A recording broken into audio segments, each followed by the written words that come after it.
Jangan lupa subscribe di Smash Gitulah TV.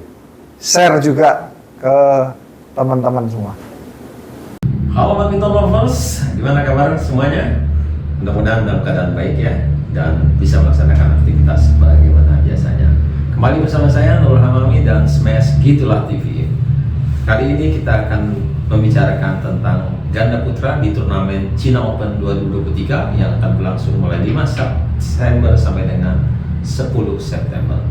Di ganda putra kita menampilkan 5 pasangan, 4 pasangan pelatnas dan 1 pasangan non pelatnas. Satu-satunya pasangan non pelatnas tentu saja Muhammad Ahsan dan Hendra Setiawan.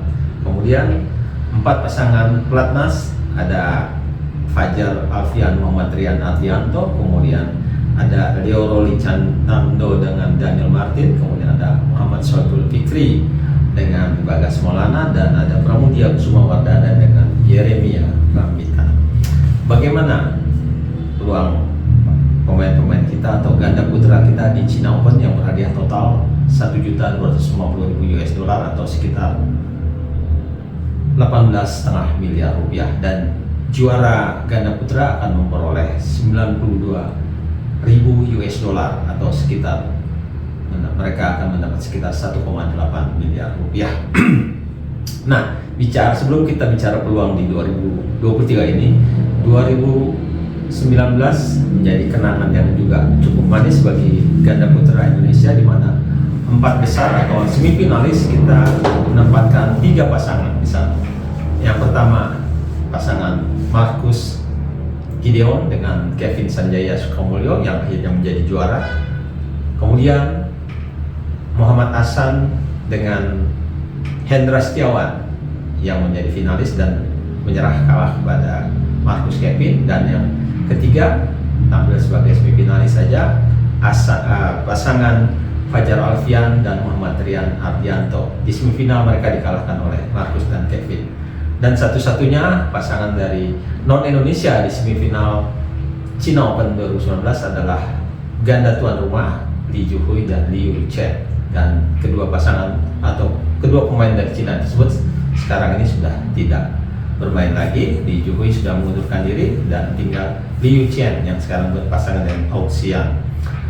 Bagaimana di 2003 tahun ini? Agak berat memang. Pertama, Fajar Alfian Muhammad Rian Ardianto yang diunggulkan di tempat pertama dan menjadi andalan kita di ganda putra, ternyata belakangan ini tidak menunjukkan performa yang sangat bagus. Mereka belum mendapatkan gelar setelah menjadi juara di All England. Kemudian lawan yang akan dia hadapi adalah ganda dari Denmark yang kemarin baru saja tampil sebagai finalis atau runner up kejuaraan dunia, Kim Astrup, dengan pemain veteran Anders Karuk Rasmussen. Dalam 3 pertemuan yang sudah mereka lalui, pasangan kita Fajar Rian hanya menang 1 kali, mereka kalah 2 kali. Dan pertemuan terakhir di Daihatsu Indonesia Master awal tahun lalu, kita atau Fajar Rian menyerah kepada ganda Denmark tersebut. Lalu ini menjadi tantangan buat mereka juga bagi Fajar Rian untuk menunjukkan bahwa kegagalan mereka yang juga langsung tumbang di pertandingan pertama kejuaraan dunia, mereka bisa tunjukkan kali ini di China Open dengan tampil lebih bagus lagi, lebih Spartan lagi, dan bisa menembus babak final. Kemudian bagaimana dengan Ahsan dan Hendra yang juga boleh kita bilang kalau mengambil peribahasa tua-tua keladi, makin tua makin jadi ternyata. Tapi memang mereka tetap masih disegani di elit bulu tangkis ganda putra dunia.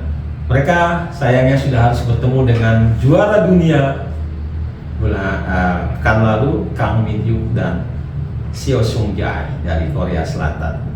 Ini adalah pertemuan mereka yang ke-7 nantinya. Dari 6 pertemuan sebelumnya, pasangan kita Ahsan dan Hendra memang kalah 2-4 dari Kang dan Seo. Dan yang terakhir memang kekalahan mereka di quarter final atau perempat final di kejuaraan dunia di Copenhagen. Nah, disinilah untuk kesempatan bagi Ahsan Hendra membalaskan dendam kekalahan mereka dari pasangan Korea tersebut. Dan apabila mereka tampil lebih fit lagi, lebih segar lagi, bukan tidak mungkin dengan pengalaman yang matang, Ahsan Hendra bisa menyingkirkan Seo dan Kang Min Hyuk. Lalu bagaimana dengan 3 pasangan muda kita, Leo dengan Daniel Martin?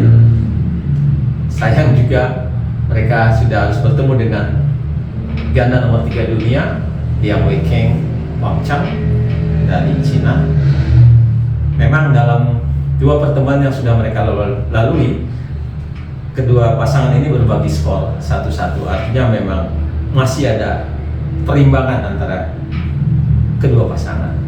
Kemudian kita masih punya Muhammad Sohibul Fikri, Bagas Maulana, tapi sayang juga memang dia sudah harus bertemu dengan ganda nomor 2 dunia dan diunggulkan di tempat kedua, Satwik Saira Tranquiredi dan Chirag Shetty, yang belakangan memang tampil sangat bagus sekali.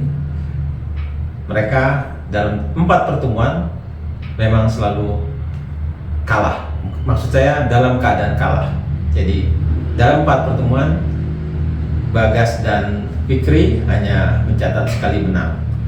Namun pertemuan terakhir itulah jadi satu-satu kemenangan Bagas Fikri, yaitu ketika tampil di Thailand Open bulan Juni yang lalu. Kemudian kita masih ada Pramudia dengan Yeremia Rambita. Di sini Yeremia dan Pramudia agak lebih beruntung. Mereka akan menghadapi pemain yang belum begitu menanjak dari Jepang, Endo dengan Yuta Takei. Dan skor pertemuan mereka selama ini dalam 2 pertemuan, Endo dan Takei selalu kandas di tangan Yeremia dan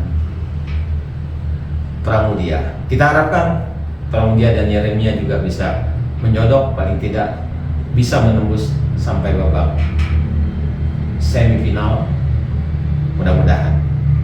Saya kira tantangan memang sangat berat bagi ganda putra kita. 5 pasangan kita akan menghadapi ganda-ganda terkuat dunia yang saat ini, dan kita harus menghadapi kenyataan bahwa pada kejuaraan dunia pekan lalu kita hanya sampai di babak perempat final, dan itulah hasilnya menjadi cermin kejuaraan dunia, menjadi cermin bagaimana hasil nantinya di Cina Open.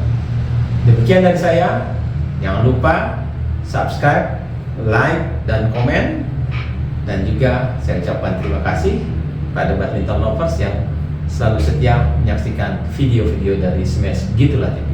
Salam badminton.